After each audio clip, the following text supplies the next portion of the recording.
मध्य प्रदेश में एक बार फिर प्रतिष्ठा का चुनाव होने जा रहा है। छिंदवाड़ा जिले के अमरवाड़ा विधानसभा सीट के उपचुनाव को बीजेपी और कांग्रेस दोनों ने नाक का सवाल बना लिया है। कांग्रेस से कमलनाथ ने इस चुनाव को अपनी प्रतिष्ठा से जोड़ लिया है। लोकसभा चुनाव में बेटे नकुलनाथ की हार के बाद कमलनाथ अमरवाड़ा में कांग्रेस का कब्जा बरकरार रखने के लिए पूरा जोर लगा रहे हैं। वो अपनी 40 साल की सेवा और संबंधों की दुहाई देकर वोट मांग रहे हैं। ये उपचुनाव क्यों है? ये धोखा कमलनाथ के साथ नहीं है, ये धोखा आपके साथ है। ये धोखा आपके हर परिवार के सदस्य के साथ है और यही बात आपको समझनी है और ये धोखा का बदला आपको लेना है। मैंने तो 45 साल अपनी जवानी समर्पित करी छिंदवाड़ा जिले को, छिंदवाड़ा जिले की पहचान बनाई। कमलनाथ के साथ पीसीसी चीफ जीतू पटवारी भी अमरवाड़ा में पूरा जोर लगा रहे हैं। वजह ये है कि चुनाव उनका नेतृत्व क्षमता के इम्तिहान जैसा है। लोकसभा चुनाव की करारी हार के बाद वो पहले से ही अपनी पार्टी के नेताओं के निशाने पर हैं। अमरवाड़ा भी हाथ से जाता है तो उनकी लीडरशिप और बूथ मैनेजमेंट पर भी सवाल उठेंगे।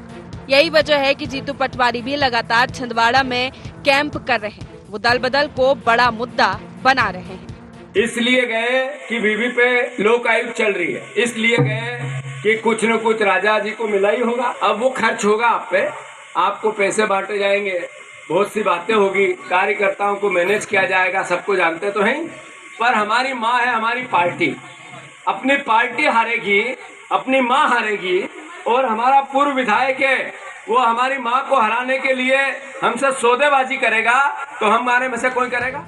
उधर बीजेपी से सीएम डॉक्टर मोहन यादव ने मिशन अमरवाड़ा की कमान खुद अपने हाथ ले रखी है। वे चुनाव घोषित होने के बाद छिंदवाड़ा के लगातार दौरे कर रहे हैं। वो अमरवाड़ा में केंद्र की मोदी और अपनी सरकार की योजनाएं और दिन गिनाकर वोट मांग रहे हैं। आदिवासियों पर खास फोकस कर रहे हैं तो कमलनाथ भी उनके निशाने पर है। इसके लोग कह रहे थे कांग्रेस का गढ़ है, ये गढ़ कांग्रेस का रहेगा। हमने कहा था गढ़ नहीं है, गड़बड़ है, गड़बड़।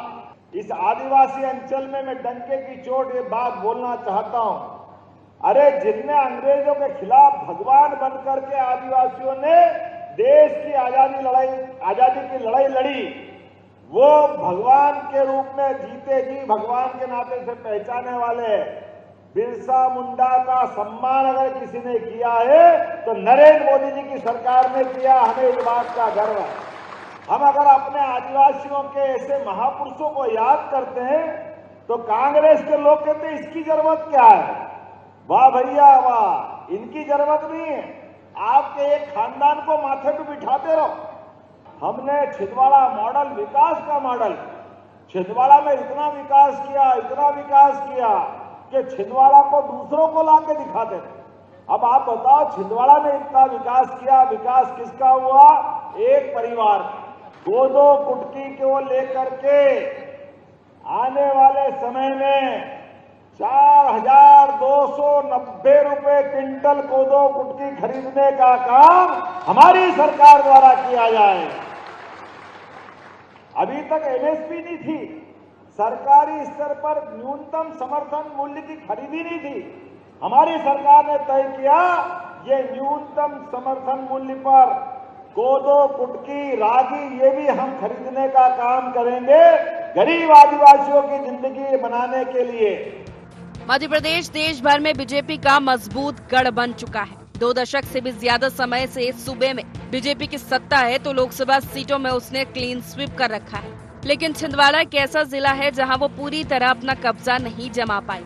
लोकसभा में भले ही अपनी जीत हासिल की हो, विधानसभा की सभी सीटें कांग्रेस के कब्जे में है। कांग्रेस के इस किले को पूरी तरह जीतने के लिए भाजपा मिशन अमरवाड़ा पर आगे बढ़ रही है। देखना यह है कि इसमें उसे कामयाबी मिलती है या नहीं। Bureau report, IND 24।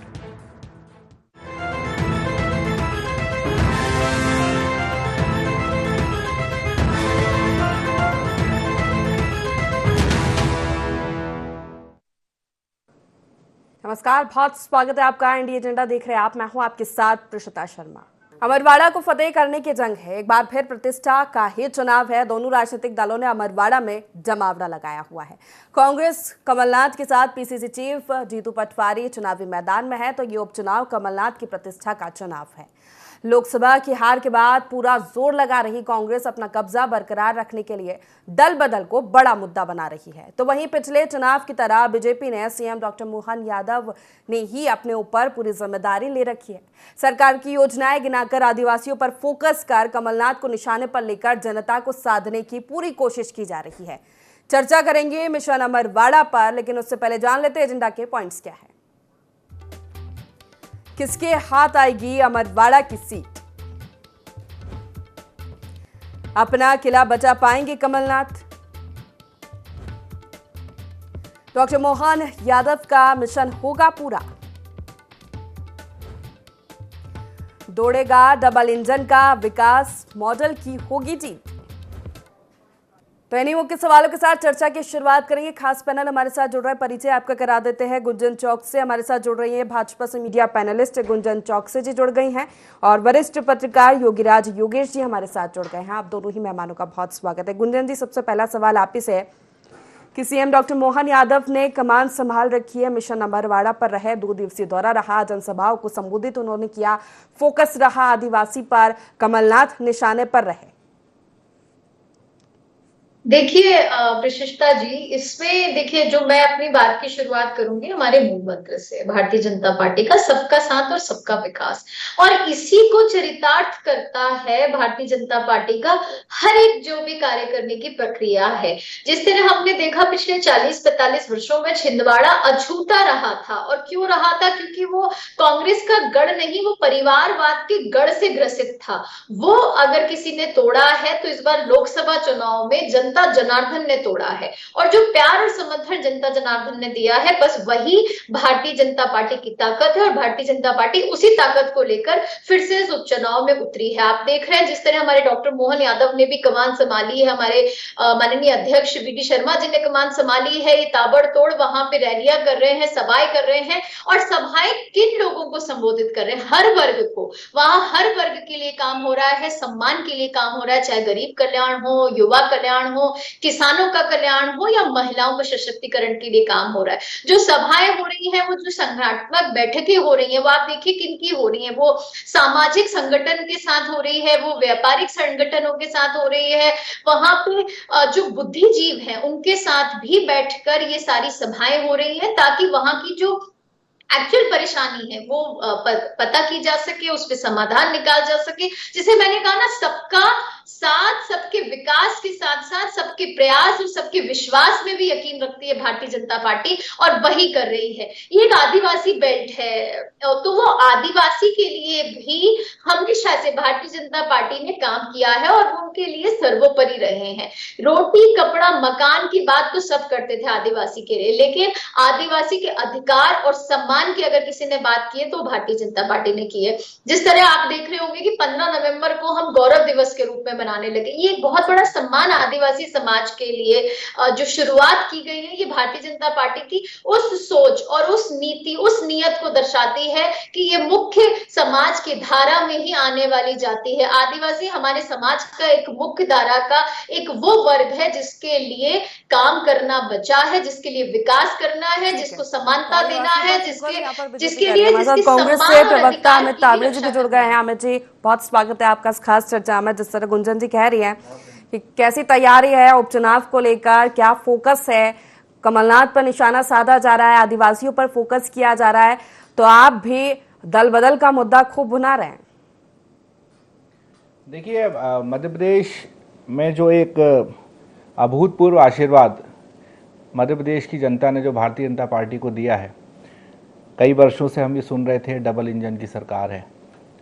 अब इनके पास एक ही चीज़ बची थी कि 29 में से 29 सीटों को जीतना, और लोकतंत्र है, जनता ने इनको मौका दिया। अब इनके पास कोई कारण नहीं बचेगा बहाना बनाने का। सांसद भी आपके हैं, बड़ी संख्या में विधायक भी आपके हैं, सरकार आपकी लगातार है, यदि 15 महीने की हम बात को छोड़ दें तो जनता की अपेक्षाएं भी बहुत ज़्यादा हैं। लेकिन उन अपेक्षाओं को धक्का तब लगता है जब मध्य प्रदेश का बजट आता है। हम देखते हैं कि जिन आधी आबादी को लुभाया गया था, पूर्व मुख्यमंत्री के द्वारा कहा गया था कि हम लखपति बहना बनाएंगे, वो लखपति बहना तो अमरवाड़ा में भी है। और नए बजट में उसका कोई उल्लेख नहीं है लाडली बहना का, कि किस तरीके से उसको बढ़ाएंगे, किस तरीके से आगे ले जाएंगे। और भी बहुत सारी बात हैं जो एक जनहितैषी बजट होना चाहिए था, क्योंकि किचन की जो चीज़ें होती हैं वो महिलाओं से रिलेटेड, वो कोई भी चीज़ में जो है वो सहूलियत कम रेट नहीं किए गए हैं। पेट्रोल डीजल की हम बात करें, कोई कम रेट नहीं किए गए हैं। तो ये सब चीज़ें जो हैं वो, चाहे अमरवाड़ा की बात करें या आने वाले वक्त में जो बीना का चुनाव होगा या श्योपुर का चुनाव होगा, सभी जगह वो ये मुद्दे छाए रहेंगे। ये भारतीय जनता पार्टी को अब समझने की ज़रूरत है कि एक बहुत बड़ा भरोसा भारतीय जनता पार्टी के ऊपर यहाँ की जनता ने किया है, और हमें पूरा विश्वास है कि जिस तरीके से बजट में जो निराशा हाथ लगी है मध्य प्रदेश की जनता ने, कहीं ना कहीं अपने आप को जो ठगा हुआ महसूस कर रही है मध्य प्रदेश की जनता, अमरवाड़ा का परिणाम जो आएगा वो ऐतिहासिक आएगा और कांग्रेस पार्टी को फिर से एक बार वहाँ पे विजयश्री का आशीर्वाद मिलेगा। चलिए योगीराज जी, आपकी प्रतिक्रिया है। माना जा रहा है कि दोनों ही राजनीतिक दलों के लिए जो उपचुनाव है प्रतिष्ठा का सवाल हो गया है। कमलनाथ की बात की जाए तो सीएम डॉक्टर मोहन की बात की जाए, दोनों ने ही अपने अपने दलों की जिम्मेदारी कंधों पर ले रखी है। लगातार प्रचार प्रसार किया जा रहा है, कार्यकर्ताओं के साथ बैठकें की जा रही है। क्या लगता है आपको, क्या मुद्दे काम करेंगे? देखिए, मुद्दा तो वह कुछ नहीं है, क्योंकि एक तरफ से कमलनाथ जी की प्रतिष्ठा वहाँ पे लगी हुई है और लोकल इश्यूज़ पर वो बेस्ड है ही नहीं वो पूरा चुनाव।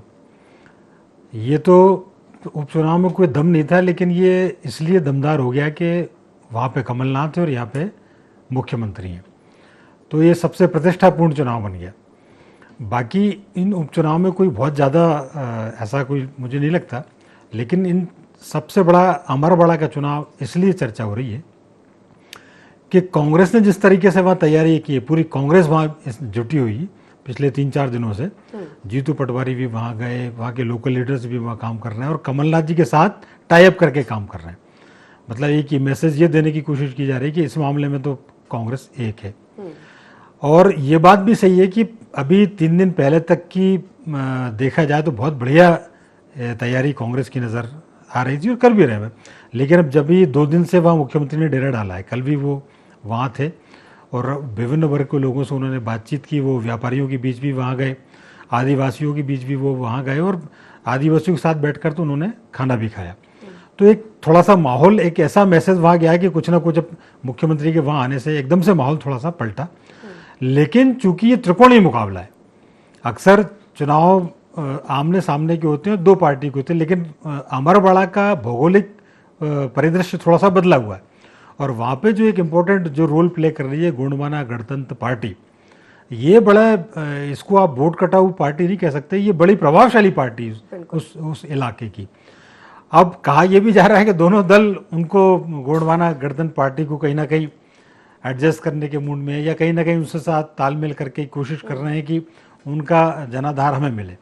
तो ये बहुत एक रोल प्ले करेगा, बावजूद इसके कि दोनों बड़े दलों की, दोनों बड़े नेताओं की प्रतिष्ठा वहाँ दांव पर लगी हुई है। तो मुझे थोड़ा लगता है कि अमरवाड़ा की लड़ाई है आसान भाजपा के लिए, लेकिन बड़ी दिलचस्प है। गुंजन जी, क्या लगता है आपको? देखिए, बहुत खूबसूरती से हमारे वरिष्ठ पत्रकार जी ने इस बात को रखा है। और जिस तरह मैं सुन रही थी कि अमित जी बार बार कह रहे थे कि इस बार आप बताइए, जिस जो देरी है, ये ऐतिहासिक जीत ये मिलेगी। जीत किस चीज की चाहिए अमित जी? पहले तो मुझे आप ये बताइए, कमलनाथ जी जिसकी आप 40 साल से जिस क्षेत्र की बात कर रहे हैं, छिंदवाड़ा की, ये कमलनाथ जी की कुर्सी, ये उनकी पत्नी की कुर्सी या उनके बेटे की कुर्सी? क्या इसके अलावा कांग्रेस में कोई कार्यकर्ता नहीं था उस क्षेत्र के लिए? जिस तरीके से कार्यकर्ताओं ने पलायन किया है कांग्रेस पार्टी छोड़ के, ये दर्शाता है कि कार्यकर्ता वहां दुखी है। और वो इसलिए दुखी है क्योंकि एक ही परिवार के इर्द गिर्द घूमने वाली जो क्षेत्र होते हैं, वहां विकास की आज भी कमी है। आज भी वहां बिजली के लिए रोना रोया जा रहा है, वहां पे सड़कें नहीं है, वहां पानी नहीं आ रहा है शुद्ध। आज भी अगर जनता 40 वर्षों से जो क्षेत्र आपने एक व्यक्ति विशेष ने जिस पे ध्यान दिया था, वो आज भी अगर पीड़ित है, तो की हार की जिम्मेदारी किसकी बनती है। लेकिन अब वहां क्षेत्र की जनता को विकास होता दिखेगा। वो क्षेत्र की जनता ने क्योंकि जो विकासवाद को चुना है, परिवारवाद को तोड़ा है। आज कमलनाथ जी को हम लोग सुन रहे थे, एक सभा में संबोधन देके बहुत इमोशनल कार्ड खेलने की कोशिश कर रहे थे कि मैंने क्या गलती की जो मेरे बेटे को नहीं जिताया। देखिए, ये एक जो वाक्य उनके द्वारा बोला गया है, ये दर्शाता है कि कांग्रेस की रीति नीति में जनता कहीं नहीं है।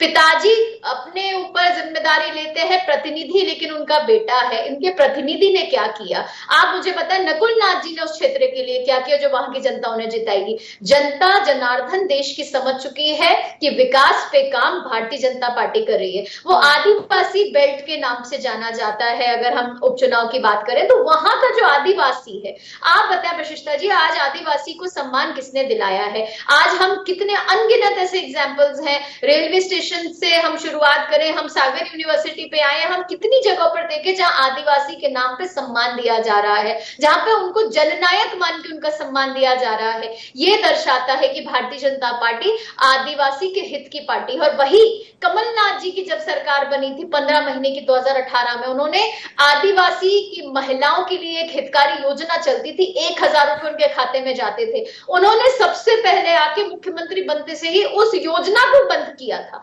ये उनकी मंशा दर्शाता है कि आप योजनाएं देने में यकीन नहीं रखते, आप योजनाएं छीनने में यकीन रखते हैं। 51 से ज्यादा योजनाएं उन्होंने बंद की थी अपने 15 महीने के कार्यकाल में। ये दर्शाता है कि आप कितना समाज के साथ खड़े हैं, उस वर्ग के साथ खड़े हैं, और कितना सिर्फ आप अपनी कुर्सी, सत्ता, राजनीति को लुभाने में लगे हुए हैं। एक तरफ आपके नेता 40 साल के संबंध की बात कर रहे हैं, उसकी दुहाई दे रहे, जनता के बीच पहुंच रहे, तो वो कह रहे कि कुछ विकास के कार्य नहीं हुए हैं छिंदवाड़ा में, सिर्फ ठगा गया है जनता को और आदिवासी वोट के नाम पर खास तौर पर। देखिए, सबसे महत्वपूर्ण बात यह है कि जवाब तो हालांकि बीजेपी के लोगों को देना चाहिए, लेकिन फिर भी हम देते हैं जवाब। इनकी कथनी करनी में किस तरीके से अंतर है आप देखो।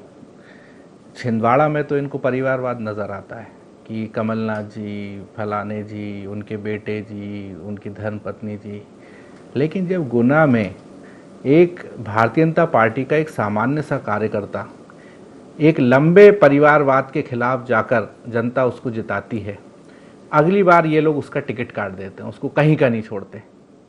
ये इनकी कथनी और करनी में अंतर है छिंदवाड़ा और गुना में। एक बात का जवाब तो ये हो गया। दूसरा, मेरी बहन मुझे ये बताएं, 51 कहा उन्होंने, मैं तो 5 कह रहा हूँ। कोई भी योजना बंद होती है तो उसका लिखित आदेश होता है। आप भी बहुत समय से पत्रकारिता कर रहे हो, हम लोग भी सामाजिक क्षेत्र में हैं, योगी राज जी भी बैठे हैं। कोई भी योजना बंद होती है तो उसका एक आदेश निकलता है। 5 योजनाएं बता दें, 51 छोड़िए, आप तो 5 बता दिए कौन कौन सी योजना है। नहीं, उंगली नहीं, आप मुझे लिखित बताइएगा, है ना। अब तीसरी बात ये आती है कि अमरवाड़ा की जनता बहुत समझदार है। आप कितना भी उसको बरगला लो, आपने इतना सब कुछ किया है, तो आदिवासी अत्याचार में मध्य प्रदेश नंबर 1 पर क्यों है देश में, ये हम जानना चाहते हैं। दूसरी बात कि अमरवाड़ा की जनता तो ये भी पूछ रही है कि भैया ये बताइए, आप लोग भोपाल से आए हैं, तीनों चारों आप लोग चर्चा कर रहे हैं, भोपाल में चुनाव क्यों नहीं हो रहा आपके यहाँ, हमारे यहाँ अमरवाड़ा में क्यों हो रहा है, इंदौर में क्यों नहीं हो रहा, भोपाल में क्यों नहीं हो रहा, जबलपुर में क्यों नहीं हो रहा। तो वहाँ की जनता ये समझ रही है कि वहाँ चुनाव इसलिए हो रहा है क्योंकि दल बदल और जो खरीद फरोख्त की राजनीति है, एक बार फिर भारतीय जनता पार्टी ने अमरवाड़ा में इस चीज़ को खेला है, और उसका जो एक दंश है वो वहाँ की जनता को भुगतना पड़ रहा है।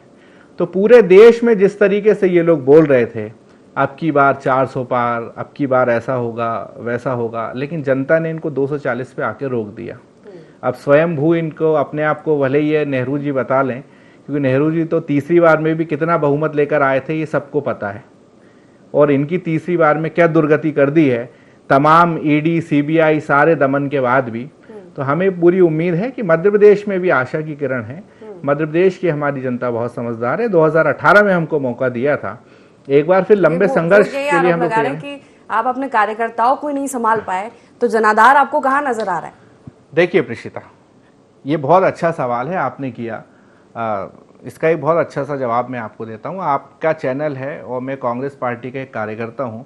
आपने बड़े विश्वास के साथ मुझे और योगी राज जी को अपने चैनल पे बुलाया कि आइए और चर्चा करिए आप। अब मैं आपका कैमरा जो है उठाकर ले जाऊँ या आपका मोबाइल उठाकर ले जाऊँ तो क्या मैं आपसे सवाल करेंगे क्या लोग कि आपने अमित को क्यों बुलाया था? भरोसा, विश्वास, समझिए आप विश्वास तोड़ने वाला गुनाहगार है या विश्वास करने वाला गुनाहगार है? ये तो लोकतंत्र है ना भाई। चुनाव लड़ने के लिए इंसान ही तो चुनाव लड़ेगा और अपनी पार्टी के अंदर तो भरोसा करना ही होगा। किस पे विश्वास करोगे आप? कहां से लाओगे आप? ये बात उन लोगों से होना चाहिए जो लोग विश्वास को तोड़ते हैं। मुझे लगता है इससे अच्छा उदाहरण और इससे ज्यादा उदाहरण नहीं मिल सकता। ठीक है, योगी राज जी से मैं अमित जी के उदाहरण पे प्रशिष्टा जी, क्योंकि उन्होंने इतना ऐसा हास्यप्रद उदाहरण दिया है, मुझे जवाब देने का अगर आप इजाजत दे तो उस पर बोलना चाहूंगी। अगर आप कैमरा लेकर जाएंगे अमित जी ना, तो सवाल प्रशिष्टा से भी उठेगा कि जब वो उनको नौबत क्यों आई थी कि उन्हें कैमरा लेके जाना पड़ा? आपने उन्हें बोलने नहीं दिया था इसलिए कैमरा लेके उठ के जाना पड़ा। ये सवाल ये बोलोगे कि प्रशिष्टा से सवाल इसलिए होगा कि अमित को आपने बुलाया कि वो कांग्रेस ही है, आपको बुलाना ही नहीं चाहिए था। पलायन कर रहे हैं अमित जी, तो कहीं ना कहीं जिम्मेदारी आपके संगठन की है, कहीं ना कहीं जिम्मेदारी आपके उस नेतृत्व की है, वरिष्ठ नेतृत्व की, कि इतने कार्यकर्ता लाखों की अगर संख्या में जा रहा है और उसका वजह है, मैंने आपको वजह बताया था। क्या 45 वर्षों में कमलनाथ जी के अलावा कोई नहीं काम कर सकता था, या वहां की किसी के भी आपको विश्वास नहीं था आपकी पार्टी को? तो वो कार्यकर्ता तो ये भी आरोप लगा रहे हैं आप डील के तहत आपने तोड़ा है हमारे कार्यकर्ताओं को, हित के साथ वाली पार्टी में जोड़कर, उस राष्ट्र हित की रीति नीति से जोड़कर वो जल्दी से 10 सेकंड में जवाब योगी राज्य का रुख करेंगे। देखिए, इसका भी बहुत अच्छा उदाहरण मैं आपको बताता हूं कि मध्य प्रदेश में तो कथनी और करनी में अंतर है ही, इनकी राष्ट्रीय राजनीति में भी कैसा कथनी करनी का अंतर है। प्रधानमंत्री जी जो महागुरु हैं, क्या क्या पता नहीं क्या क्या है विश्व गुरु, भोपाल आते हैं वो, और इसी भोपाल की धरती पर कहते हैं कि एनसीपी जो है वो नेशनल करप्ट पार्टी है। अजीत पवार ने 180 करोड़ का सिंचाई घोटाला करा है, हम इनको जेल में डालेंगे। उनका विमान उड़ता है, दिल्ली भी नहीं पहुंचता है, और अगले दिन उनको पार्टी में लेकर और डिप्टी सीएम बना दिया जाता है। इस पर भी तो कोई जवाब देगा या नहीं देगा? गुंजन जी, ये कौन सी वॉशिंग मशीन है आपके पास? चलिए ठीक है। और उसके बाद जो प्रफुल्ल पटेल हैं, उनका भी केस बंद कर दिया जाता है, इनकी कोई गिरफ्तारियां नहीं होती हैं। तो ये कौन सी अदाकारी और कलाकारी की राजनीति है? जरा ये भी तो बताइए। चलिए ठीक है, योगी राज जी का कमेंट ले लेते हैं इस पर जल्दी से। देखिए, एक कैमरा कोई ले जाए तो ठीक है, लेकिन बहुत सारे कैमरे चले गए कांग्रेस के, तो खैर ये एक मनोरंजन की बात है। लेकिन एक बात ये बड़ी छिंदवाड़ा में देखने को मिलती, छिंदवाड़ा में चाहे लोकसभा की सीट हो चाहे वह विधानसभा की सीट हो, कमलनाथ जी ने कभी सेकंड लाइन वहाँ नहीं खड़ी की। मतलब विधायकों की बात मैं कर रहा हूँ, वहाँ जो भी विधायक तय हो रहे हैं वो कमलनाथ जी अपने ऊपर लेते हैं उन विधायकों की रेस्पॉन्सिबिलिटी। ये एक लीडरशिप के हिसाब से अच्छा है। वो अपनी प्रतिष्ठा दांव पे लगा देते हैं उन आदिवासियों के प्रति जिनको कोई कल तक कोई जानता नहीं था। तो ये एक बेहतर लीडर की, तो इस पे अपन कह सकते हैं कि ये लीडरशिप का अच्छा उदाहरण है। लेकिन यदि आप उनको आत्मनिर्भर करते, उन विधायकों को या उस क्षेत्र के नए लड़कों को, तो मुझे ऐसा लगता है कि कमलनाथ जी को बार बार अपनी प्रतिष्ठा वहाँ दांव पर लगाने की जरूरत नहीं पड़ती। और अभी भी जैसे उन्होंने कहा है कि अरे क्या जो इमोशनल कार्ड की जो बात चल रही है, तो उन्होंने, मुझे ऐसा लगता है उस क्षेत्र में आत्मनिर्भर नेता तैयार नहीं किए। और आज भी देखो आप, हमारा बड़ा का चुनाव भी उन्होंने अपने माथे पे ले लिया, और वो इसलिए ले लिया कि उनको लगता है कि अभी चूंकि एक 240 की जो बात हो रही है, तो थोड़ा सा एक कॉन्फिडेंस में कांग्रेस भी है कि शायद हो सकता है जो एक बिल्कुल एक निराशा की जो माहौल था उससे उभरी है।